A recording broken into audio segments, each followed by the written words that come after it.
Okay, so far we've learned how fractions represent parts of things, and we've learned how to do some simple math with those parts. But if we want to really understand how fractions work, we need to start thinking about them in a new way. We need to learn what fractions really are. A fraction is just a number that's written like a division problem. You remember division, right? Where you take one number and divide it up by another number? And you might also remember that there's different ways to write a division problem. When you first learn about division, you usually see division problems written like this. Now that symbol in the middle just means divide this number by that number. Then you learn it's useful to write a division problem a different way, like this. Now that's still the same division problem. It just uses a different symbol to tell us to divide.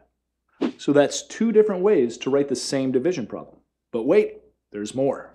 Now some of you who use computers a lot might have seen division written like this. Now that slash is just another way to write the division symbol. Now this one's interesting. Watch what happens when we rearrange it a little bit. Look familiar? Yep, it's a division problem that looks like a fraction. And that's just because a fraction really is a division problem, but we treat it like a number. The line between the top and bottom numbers is just another way of writing the division symbol. The top number is the number being divided up, and we call it the numerator. The bottom number is the number we're dividing by, and we call it the denominator. Now let's look at some of the common fractions that you're already familiar with and think of them as division problems. For example, 1/2, or 1/2, is really just 1 divided by 2. The fraction 2/3, or 2/3, really means 2 divided by 3. And the fraction 3/4, or 3/4, really means 3 divided by 4.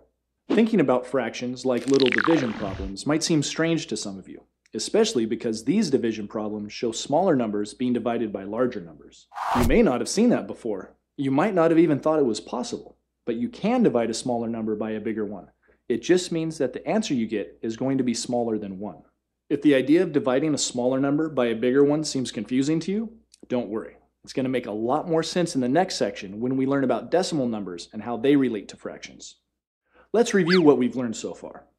This section was short, but in it, we learned the most important thing there is to know about fractions.